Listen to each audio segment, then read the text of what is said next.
He followed his maid one rainy night, expecting a secret lover or maybe betrayal. But when the door opened, the man inside looked up and said, "Hello, brother." The most powerful man in Chicago dropped his gun, because the brother he buried 5 years ago was alive. And the quiet poor woman who cleaned his floors?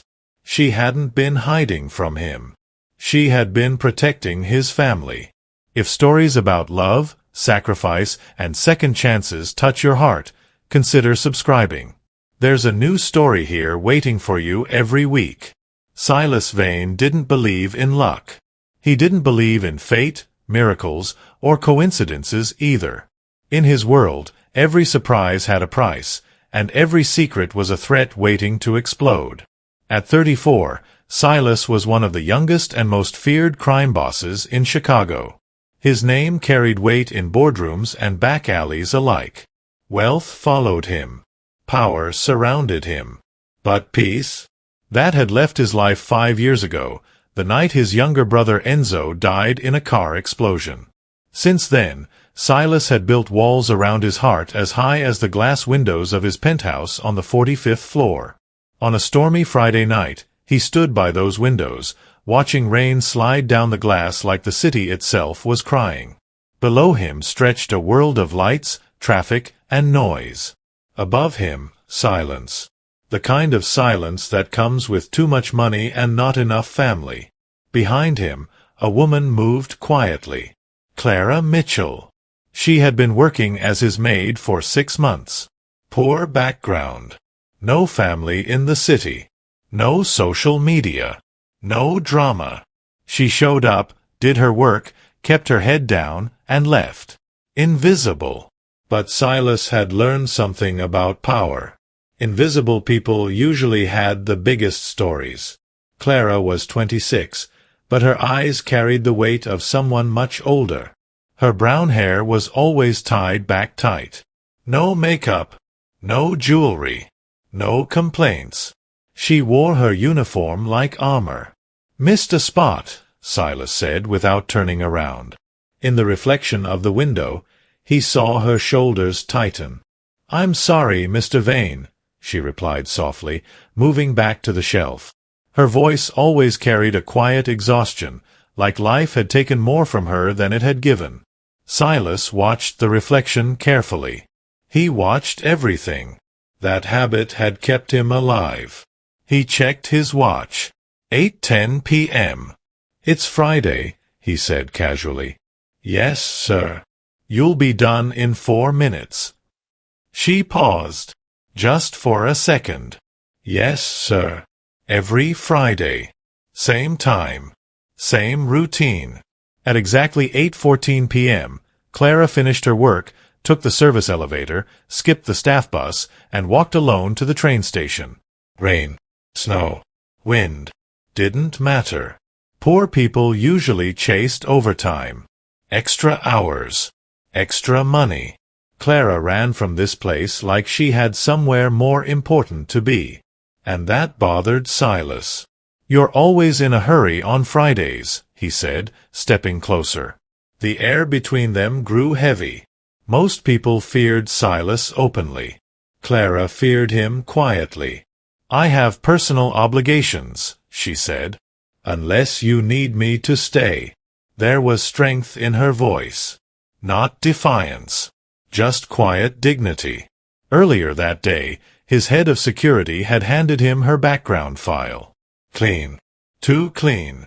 No family listed. No past connections.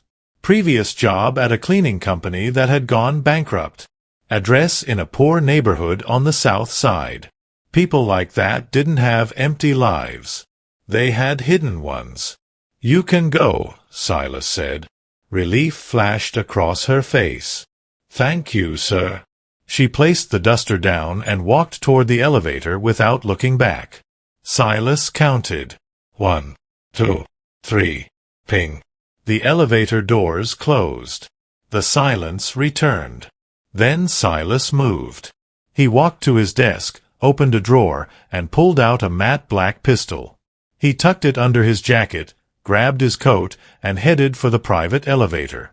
His earpiece crackled. "Boss, I'm stepping out," Silas said. "Alone. Nobody follows." "Sir, that's not smart right now. The Caliber's family. That's an order." He cut the line. Tonight wasn't about enemies. Tonight was about the poor girl who scrubbed his floors like she was hiding from the world. The Chicago wind hit like a knife when he stepped outside, but Silas barely felt it. He stayed back, blending into the crowd as Clara walked ahead toward the train station. Then something caught his attention. She stopped at a store window. Not to shop, to look behind her. A minute later, she crossed the street, then doubled back. She wasn't wandering. She was checking for a tail. Silas felt a cold chill run through him. A maid doesn't know counter-surveillance. "Who trained you, Clara?" At the subway station, she bought a ticket and boarded. Silas slipped into the next car, watching through the connecting glass. She sat alone, clutching a worn canvas bag. No phone. No music. Her lips moved slightly, praying or preparing. The train moved south. The buildings grew smaller. The streets darker. The passengers fewer. By the time they reached the south side, only a handful of people remained. This was gang territory. Poor neighborhoods. Broken streets. Places where hope struggled to survive. Why was she coming here? When Clara stepped off at 35th Street, Silas followed. Rain poured harder now. Street lights flickered. Sirens echoed somewhere in the distance. She turned down a narrow alley between an old liquor store and a boarded-up shop. Silas pressed himself against the wall and listened. A heavy metal door creaked open. Then silence. When he stepped around the corner, she was gone. Only the steel service door remained. Old building. Abandoned industrial laundry. Locked. Silas pulled out a small lockpick set. 30 seconds later, the door clicked open. He drew his gun and stepped inside. The smell hit him first. Not garbage. Not drugs. Antiseptic. Bleach. Lavender. At the end of a dim hallway, warm light spilled from a partially open door. And then he heard her voice. "I brought the medicine," Clara said. Her voice was different now. Strong. Urgent. Alive. "It cost everything I made this week, but I got it." Silas froze. Someone else answered her. A weak male voice. "You shouldn't have come. If Vane finds out." Silas slowly moved toward the door. Because for the first time in years, he was afraid of what he was about to see. And when he looked inside, the truth waiting for him would shake the strongest man in Chicago to his knees. Silas stepped closer to the door, his hand tightening around the grip of his gun. The warm light inside spilled across the hallway floor, soft and gentle, completely out of place in a building that looked dead from the outside. He leaned forward and looked through the narrow opening. And for a moment, his mind couldn't understand what he was seeing. The room wasn't a hideout. It wasn't a meeting point. It wasn't anything criminal at all. Plastic sheets covered the walls. A heart monitor blinked quietly. And 4 stands stood beside a narrow hospital bed. Medical supplies were arranged carefully on a folding table. A hospital. A small, fragile hospital built inside a forgotten building. In the center of it all, Clara stood beside the bed, gently adjusting a blanket. The man lying there looked thin, pale, almost ghost-like. An oxygen mask covered his face. Dark hair stuck to his forehead with sweat. Clara's hands moved carefully, tenderly, like every touch mattered. "We just need a little more time," she whispered, brushing his hair back. "Then we'll leave this city. Somewhere quiet. Somewhere safe." The man reached up weakly and pulled the mask down. "You're risking everything," he rasped. "If Silas Vane ever finds out." Silas pushed the door open. The metal slammed against the wall. Clara screamed and spun around, dropping the syringe she was holding. Instinctively, she moved between Silas and the bed, her arms slightly spread, her body shaking but protective. "Please don't shoot," she cried. "Please, he's not your enemy." But Silas wasn't looking at her. His eyes were fixed on the man in the bed. Slowly, the man turned his head. Their eyes met. The same sharp jawline. The same gray eyes. The same face, worn thin by sickness but unmistakable. The gun slipped from Silas's hand and hit the floor. For the first time in years, the most powerful man in Chicago couldn't breathe. "That's not possible," he whispered. The man gave a weak, broken smile. "Hello, brother." The world tilted. Silas took a step back, his hand reaching for the wall to steady himself. "Enzo?" The name barely left his lips. 5 years ago, he had stood beside a burning wreck. 5 years ago, he had identified a body. 5 years ago, he had buried his younger brother and buried his heart with him. But Enzo was alive. Broken. Sick. Thin. Alive. "I saw the car," Silas said, his voice shaking. "I saw the fire. I saw the report." "You saw what they wanted you to see," Enzo replied weakly. Silas's eyes slowly shifted to Clara. The fear in her face hadn't disappeared, but it had changed. It wasn't fear for herself. It was fear for the man behind her. "Who are you?" Silas asked quietly. Clara straightened her shoulders. "My name is Clara Mitchell," she said. "And 5 years ago, I was a medical resident at Chicago Med." Silas didn't speak. He understood immediately. "After the accident," she continued, her voice steady but emotional, "an unidentified patient was brought in. Severe burns. Internal injuries. No ID. The police believed the driver died in the explosion, but he had been thrown from the car." She looked back at Enzo, her eyes soft. "I was assigned to his case." Enzo closed his eyes briefly, remembering. "The hospital records were altered," Clara went on. "Someone paid to have him listed as deceased." Silas's jaw tightened. The underworld didn't make mistakes like that. Someone had wanted Enzo gone. "I later found out who he was," Clara said. "And a day after that, 2 men came into his room. They weren't doctors." Her hands trembled slightly at the memory. "They tried to inject air into his fore." Silas's eyes darkened. "They were finishing the job," Enzo said quietly. Clara nodded. "I caused a scene. Security came. The men left.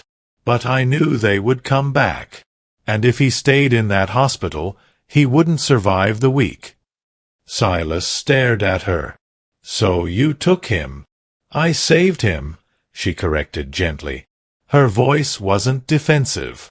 It carried quiet pride and years of exhaustion. "I falsified records. Switched files. Moved him out in a laundry cart. I rented basements. Storage spaces. Anywhere cheap and hidden. I worked multiple cleaning jobs to buy medicine. I learned to treat things I was never trained for." Silas looked around the room again. The worn equipment. The second-hand machines. The careful organization. Poverty held together by determination. "You lost your career," Silas said. "Yes." "You lived like this." "Yes." "You gave up everything for him." Clara didn't answer immediately. She walked back to the bed and gently adjusted Enzo's oxygen mask. "When he woke up," she said softly, "he didn't remember who he was. For months, he was just a man in pain. A man who couldn't walk, couldn't sleep, couldn't understand why his life hurt so much." Her voice broke slightly. "And I took an oath. To help people. No matter who they are. Silas watched the way Enzo's hand slowly reached for hers, and the way she held it. Not like a nurse. Like family. Enzo gave a faint smile. "She's not telling you everything," he said. Silas looked at him. "What does that mean?" Enzo squeezed Clara's hand gently. "She didn't stay because of an oath." Clara lowered her eyes. "We fell in love," Enzo said. The room went quiet. "I'm not just his nurse," Clara whispered. "I'm his wife." Silas stared at them. The poor woman who cleaned his floors. The brother he had buried. 5 years of hiding. 5 years of sacrifice. 5 years of love growing in darkness. All while he ruled the city above them. Silas slowly ran a hand over his face. "Why didn't you come to me?" he asked quietly.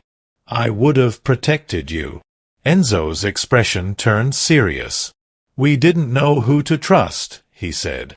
"The hit on me came from inside the family." The words settled heavily in the room.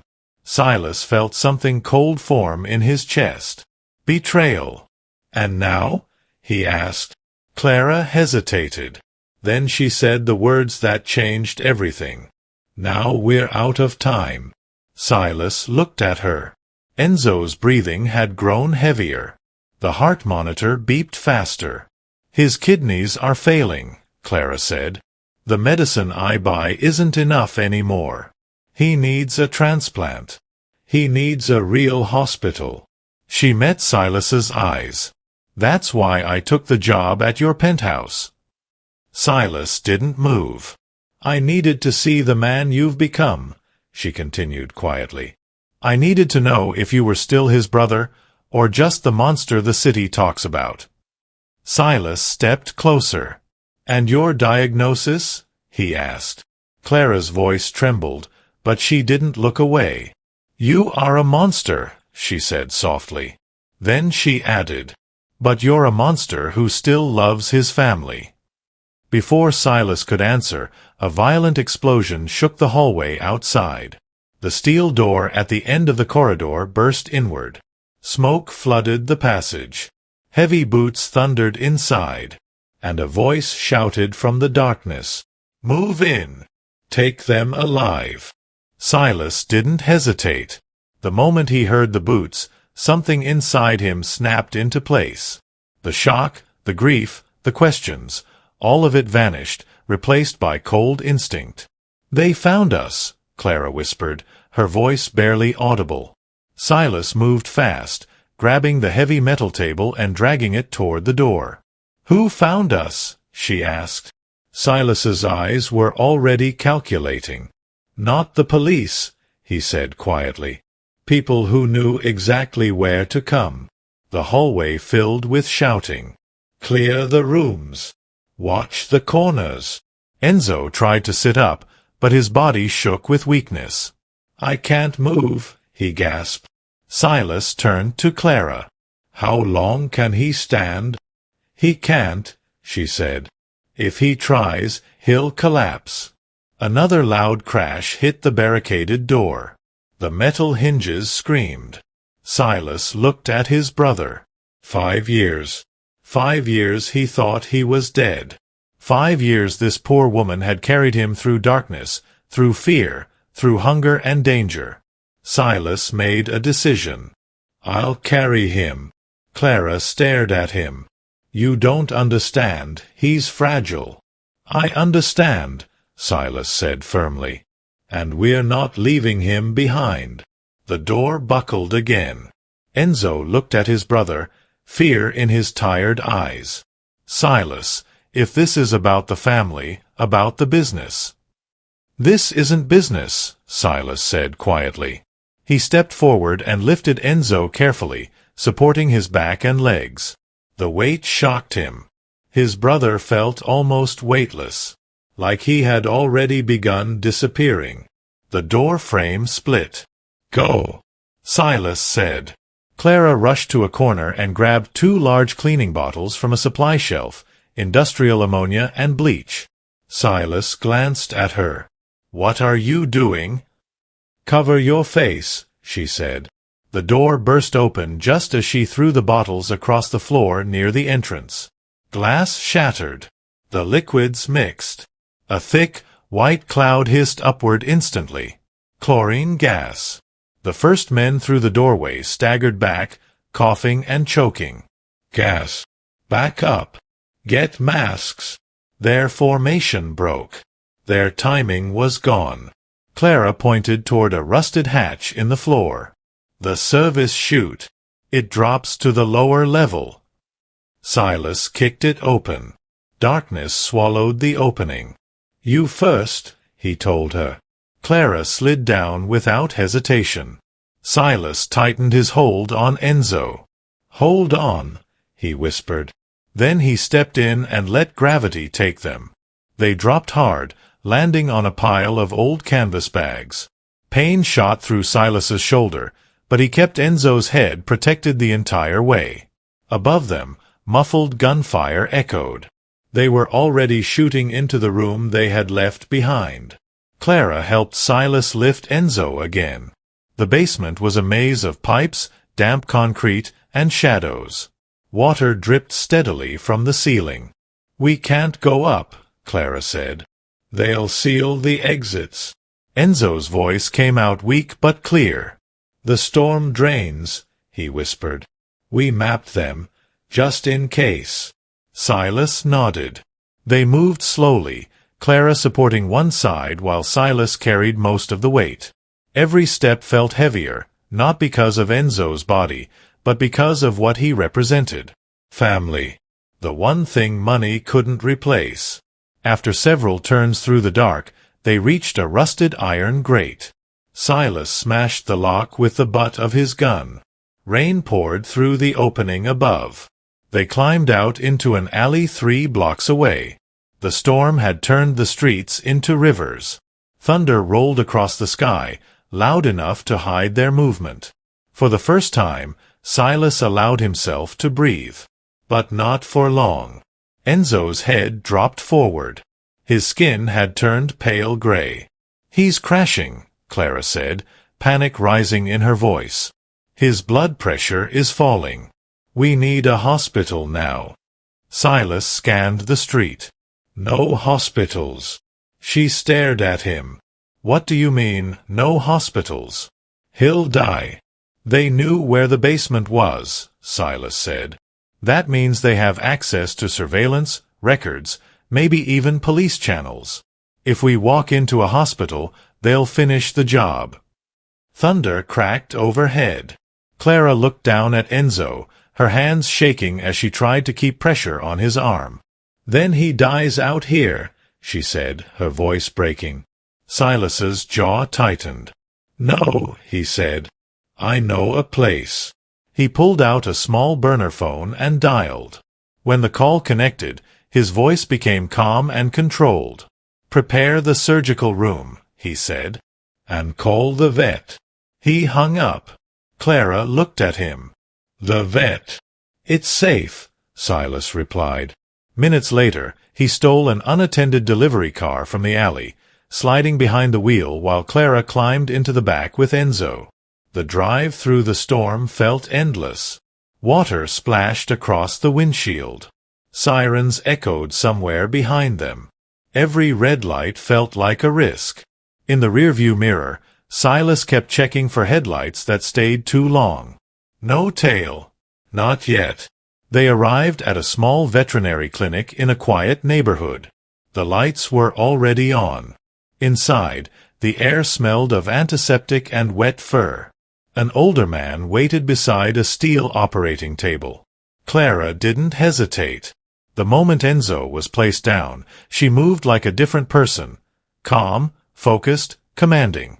"I need O-negative blood," she said. "Dialysis support. Epinephrine." The doctor hesitated. "I have a filtration unit for horses." "Good enough," she replied. "Hook it up." Silas stepped back. For the first time, he wasn't the one in control. He watched the poor woman who cleaned his floors take charge like a surgeon in a major hospital. Her hands were steady. Her voice was strong. She wasn't afraid anymore. She was saving his brother. Again. Silas stepped out into the waiting area. The storm hit the windows hard. His mind began working. How had they found the basement? Clara had been careful. Enzo had been hidden. Even Silas had moved alone. Which meant only one thing. They hadn't tracked Clara. They had tracked him. Slowly, Silas reached into his pocket and pulled out his elevator key fob from the penthouse. He studied it.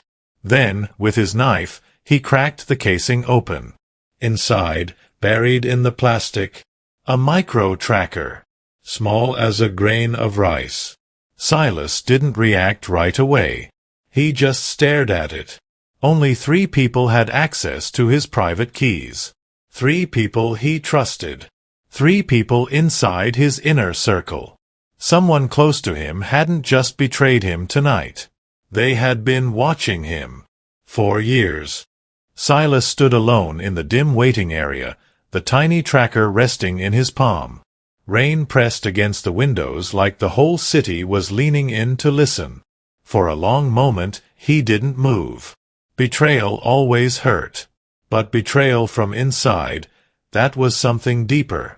Something colder. Only 3 people had access to his private elevator keys. 3 men who had stood beside him when he took control of the family. 3 men who had watched him grieve his brother, who had watched him become harder, colder, more dangerous. Someone among them had sold him out. And tonight, that betrayal had almost finished what started 5 years ago. Silas closed his fist around the device. His face didn't show anger. It showed something worse. Resolve. He walked to the counter and picked up the clinic's landline. Burner phones could be traced. This one couldn't. If someone inside his circle was feeding information to his enemies, there was only one way to find out. Give each of them a different truth. And see which truth came back with guns. The first call was to Dominic Russo. Dominic answered immediately. "Boss? You good?" Silas let panic creep into his voice. "I found Enzo," he said. "He's alive. We were hit. I barely got him out." There was a pause. Then Dominic's voice dropped. "Where are you?" "The Ivy Hotel. 4th Street. Room 302. Come alone." "I'm on my way." Silas hung up. Second call. Julian Cross. "Julian," Silas said, keeping his tone tight. "Listen carefully. The family's under attack. Enzo is alive. I need cash and transportation." Julian sounded stunned. "Where are you?" "The shipyards. Container 44. Don't bring anyone. Give me 20 minutes. Silas hung up again. The third call was the hardest. Arthur Sterling. The man who had raised him after his father died. The man who taught him how to negotiate, how to lead, how to survive. The man Silas trusted more than anyone. "Arthur," Silas said quietly. "It's bad. I found Enzo. We were attacked. I need extraction." Arthur didn't hesitate. "Where are you, son?" "The old clock tower in Wicker Park." "I'll arrange a helicopter immediately. Stay there. Don't move." Silas hung up slowly. He set the phone down and sat in the chair by the window. Now he waited. Time moved slowly. The storm softened outside, but inside the clinic, the air felt heavy and still. After 20 minutes, the door behind him opened slightly. Clara stepped out. There was blood on her sleeves. Her face looked exhausted, but steady. "He's stable," she said quietly. "He's in a coma, but he's stable. I got the filtration running." Silas nodded once. "You saved him again." Clara leaned against the wall for a moment, closing her eyes. For the first time since he had met her, she looked like the young woman she really was. Not a fighter. Not a survivor. Just tired. "Who did this?" she asked softly. Silas looked at the crushed tracker in his hand. "I'm about to find out." He walked over to a small police scanner sitting near the reception desk. Old habit. He tuned it carefully, listening through static until he found the encrypted channel used by private tactical teams, the kind his enemies like to hire. For a while, there was nothing. Then a voice broke through. "Target location confirmed." Silas didn't breathe. "All units move to Wicker Park. Clock Tower. No witnesses." The room went completely silent. Silas closed his eyes. "Arthur." The name hit him like a quiet punch to the chest. Not Dominic. Not Julian. Arthur. The man who had stood beside him at Enzo's funeral. The man who held the umbrella over him while he cried. The man who told him, family is everything. Silas didn't shout. He didn't throw anything. He just stood there, very still. Then he opened his eyes. And whatever softness had returned to him tonight disappeared. Clara watched him carefully. "Who is it?" she asked. Silas turned toward her. "Someone who helped raise me," he said quietly. "Someone who helped turn me into what I am." Her expression tightened. "What are you going to do?" Silas checked the magazine in his pistol. "I'm going to end it." "You can't go alone," Clara said quickly. "I won't."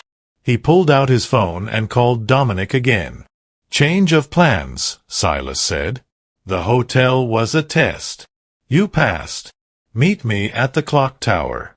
Bring heavy support." Dominic didn't ask questions. "I'll be there." Silas ended the call and slipped the gun back into his jacket. For a moment, he looked through the glass window into the surgical room. Enzo lay still, machines breathing for him. Clara followed his gaze. "He needs a real hospital within 24 hours, she said quietly. "He'll get one," Silas replied. He turned toward the exit. "Silas."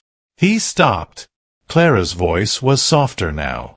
5 years ago, someone tried to take his life. Tonight, someone tried again. She swallowed. "Please come back." He just got his brother back. Silas looked at her. The poor woman who had given up her career, her comfort, her future, just to keep his brother alive. The woman who had stood between his gun and the man she loved. "I will," he said. Then he stepped outside into the rain. Wicker Park was nearly empty when he arrived. The old clock tower rose above the neighborhood like a broken monument, its shattered face open to the storm.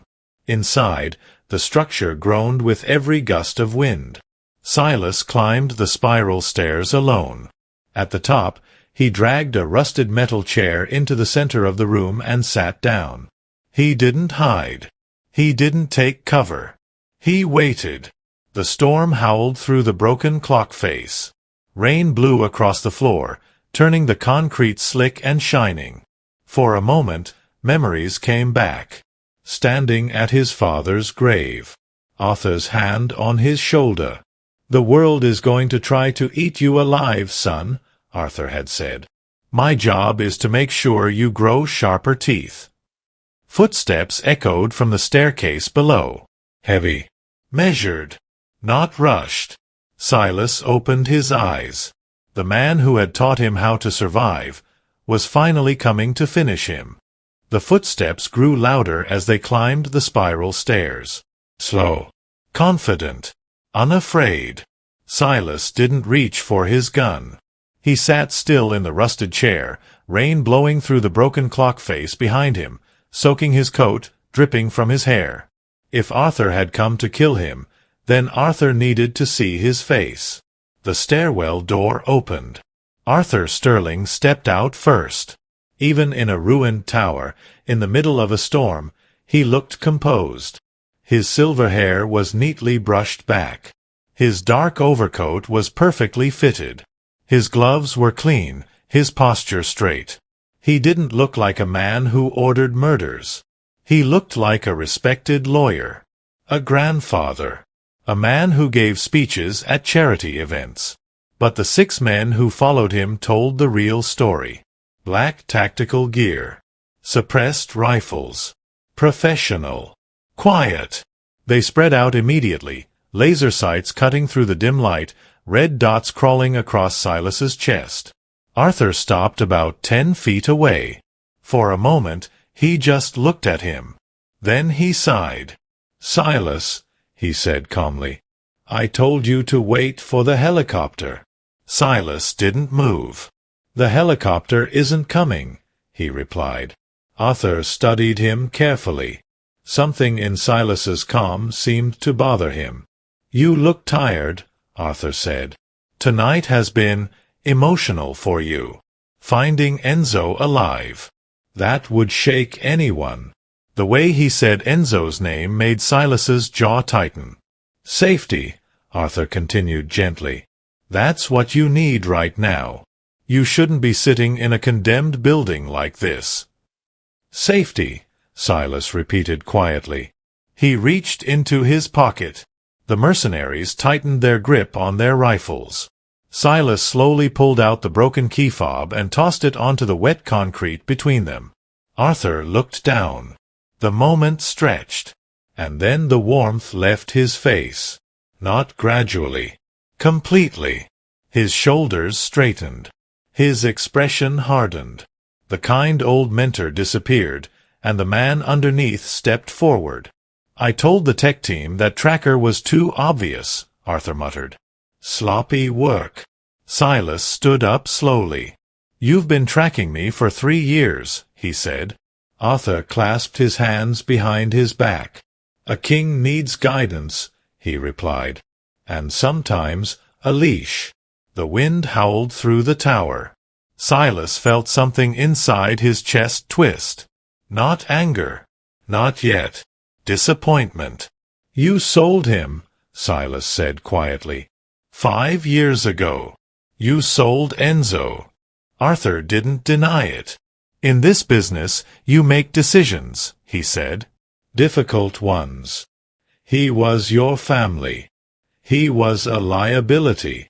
The words hung in the air. Arthur stepped closer. "Your brother was weak, Silas. He wanted to go legitimate. He wanted to shut down our most profitable operations. He wanted to turn the organization into something soft." Silas stared at him. "So you had him killed." "I had him removed," Arthur corrected. "And I gave you a gift." Silas's eyes darkened. "His death made you strong," Arthur continued. "It made you ruthless. It made you what you are today. A leader. A survivor. A king." The storm raged outside, but inside the tower, the air felt frozen. "You didn't forge me," Silas said quietly. Arthur tilted his head. "I finished what your father started." Silas took a step forward. "He's alive," he said. Arthur waved a hand dismissively. "A temporary complication. My people are already sweeping the veterinary clinic. By morning, your brother, that maid, and anyone helping them will be gone." For the first time, anger flashed across Silas's face. "You underestimated her," he said. "And you underestimated me." Arthur gave a tired smile. "I taught you everything you know, Silas." "Yes," Silas said. "But you forgot one thing." Arthur's brow tightened slightly. "I learned from you." Arthur gestured to the 6 mercenaries. "These men are professionals. They don't care about loyalty or history. They care about payment. And I paid very well." He checked his watch. "I'm sorry, Silas. Truly. I loved you like a son. But you've become unpredictable, emotional, dangerous to the stability of the family." He stepped back. "Kill him." The 6 rifles lifted in perfect unison. Silas didn't move. He didn't reach for his weapon. He just looked at the man in front. A soft click echoed through the tower. Then another. Arthur frowned. The mercenaries hadn't fired. Instead, their rifles shifted. The red laser dots slid off Silas's chest, moved across the floor, climbed Arthur's coat, and stopped, right between his eyes. Arthur froze. What are you doing?" he demanded. From the shadows near the stairwell, a familiar voice spoke. "They're mercenaries, Arthur." Dominic Russo stepped forward, a shotgun resting casually on his shoulder. "They follow the money." Arthur looked around wildly as Dominic joined Silas's side. "You paid them 50,000 each," Dominic said with a grin. "Silas paid them double, plus a bonus for letting me walk in." Arthur's face drained of color. "No," he whispered. "No, that's not possible." "You taught me to anticipate my enemies," Silas said calmly. "I knew you wouldn't come alone, so I bought your protection." Arthur backed away slowly. Behind him was the open clock face, a 60-foot drop into the alley below. "Silas," Arthur said quickly, raising his hands, "listen to me. We can fix this. I have accounts overseas. Millions. I'll disappear. You'll never see me again." Silas walked toward him. "You sent a kill team after my brother," he said. "After the woman who saved his life. You tried to finish what you started." "I did it for the family." Arthur shouted. "You did it for control," Silas replied. Arthur's back hit the edge. Rain lashed against him from behind. Desperation flashed across his face. His hand moved inside his coat. But Silas was faster. He lunged forward and grabbed Arthur's wrist. A sharp crack echoed through the tower. Arthur screamed as the gun fell from his hand. Silas gripped his coat and shoved him backward. Arthur slipped. His feet went over the edge. For a terrifying moment, he dangled in the air, held only by Silas's grip. The storm roared around them. Arthur looked up, his eyes wide with fear.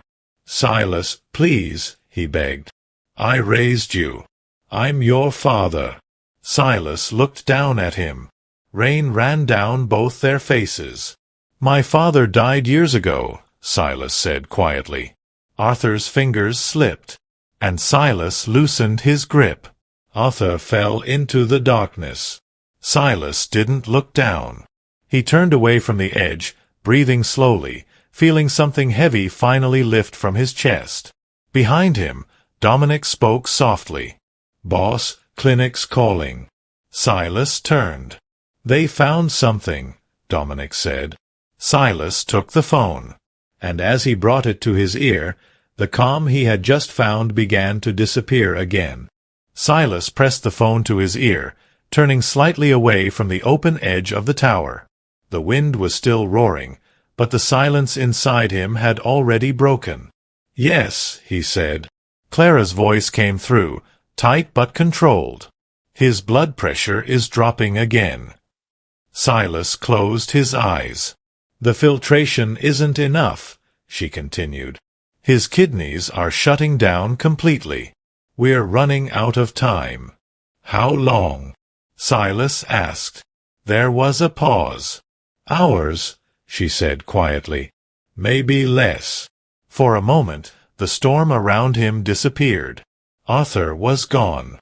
The betrayal was over. The threat inside his organization had been cut out. But none of that mattered if Enzo didn't make it through the night. "I'm on my way," Silas said. He lowered the phone and handed it back to Dominic. "We need to move," he said. Dominic nodded immediately. "Cars waiting." As they moved toward the stairwell, the mercenaries silently stepped aside. They weren't enemies anymore. They were just hired men who had chosen the better paycheck. Silas didn't look back at the broken clock face. He didn't need to see where Arthur had fallen. Some ghosts didn't deserve a goodbye.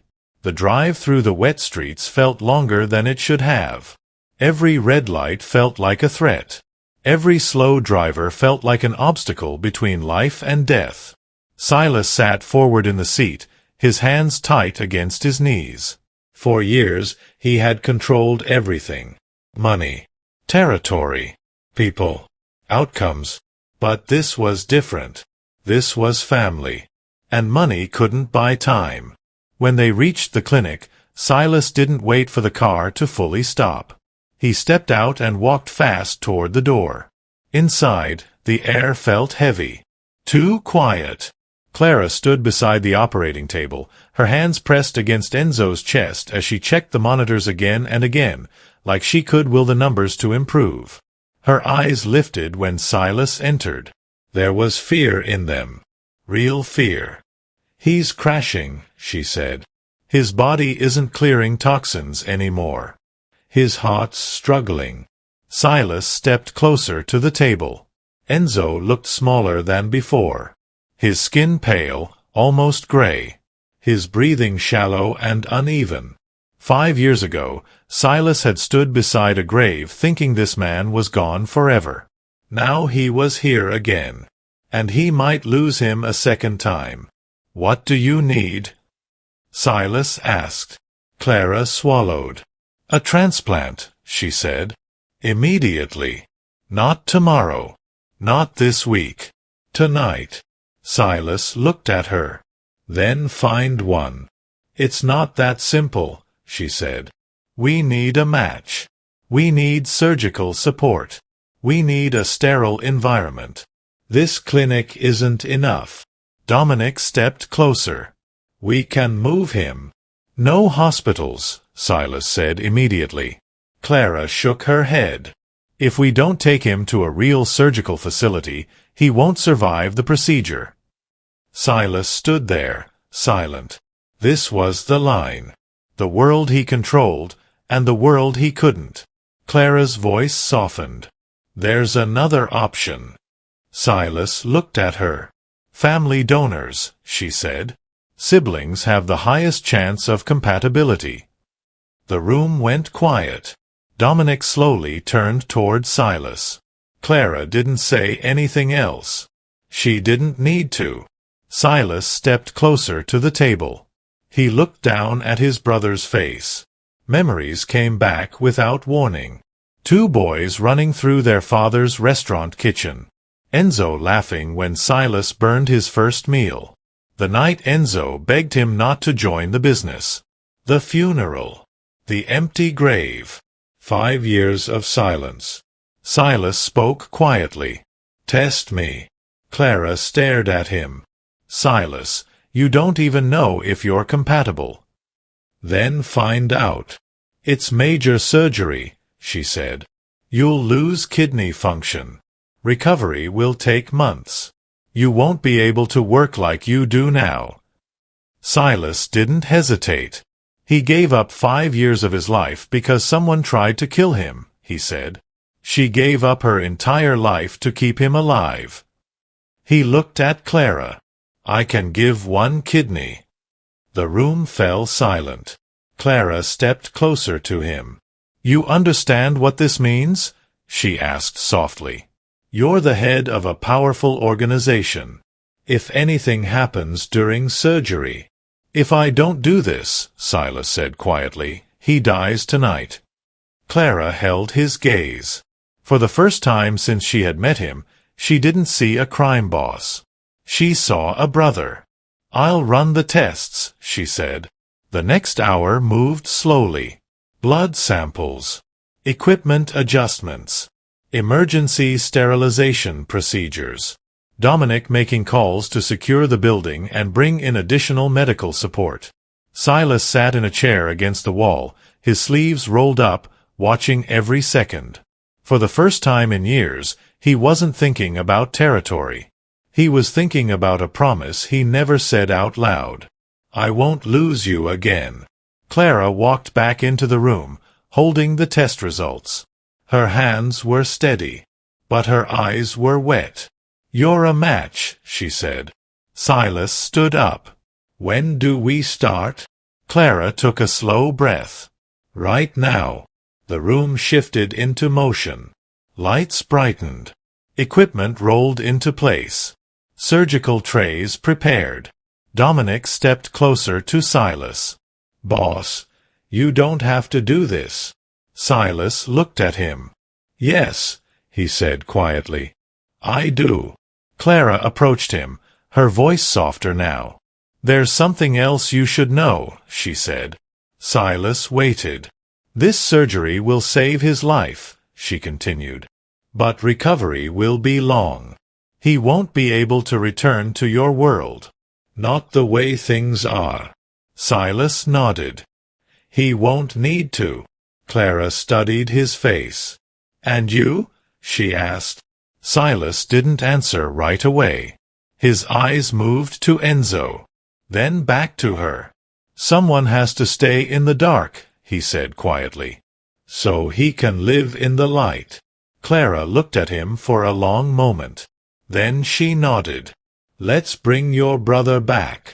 As the surgical team began preparing both tables side by side, Silas lay down without hesitation. The lights above him were bright. The machines began to hum. And as the anesthesia mask was placed over his face, one final thought moved quietly through his mind. If this was the price for family, it was a price he was ready to pay. The lights above Silas blurred into a white haze as the anesthesia began to take hold. The sounds of machines faded. The cold air of the room softened. Somewhere nearby, he heard Clara's calm voice giving instructions, steady and focused, the same quiet strength that had kept Enzo alive when the world had already given up on him. Silas turned his head slightly. On the table beside him, his brother lay still, fragile, fighting a battle his body could no longer win alone. 4 years, Silas had fought enemies with guns, money, and power. Tonight, he was fighting with something else. Faith. The mask covered his face, and the darkness came slowly, like sleep after a long war. When he woke up, the world felt heavy. The ceiling above him was unfamiliar. The air smelled clean and sharp. Pain sat deep in his side, dull but real. For a moment, he didn't move. Then memory rushed back.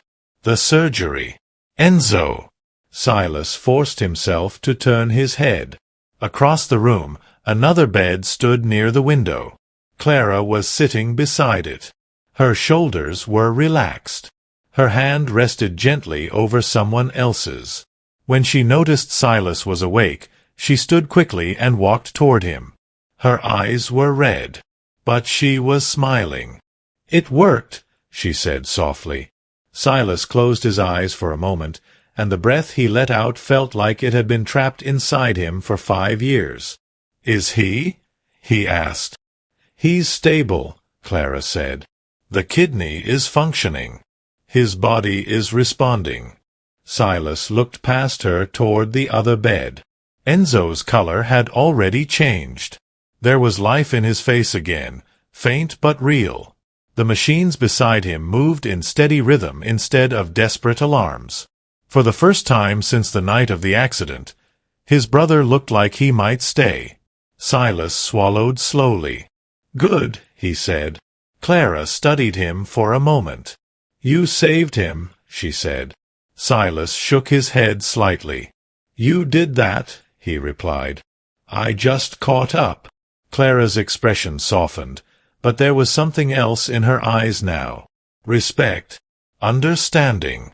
The distance that had existed between them, rich man and poor woman, power and survival, was gone.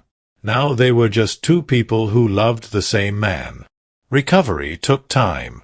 Weeks passed inside a private medical wing Silas had quietly secured and fortified.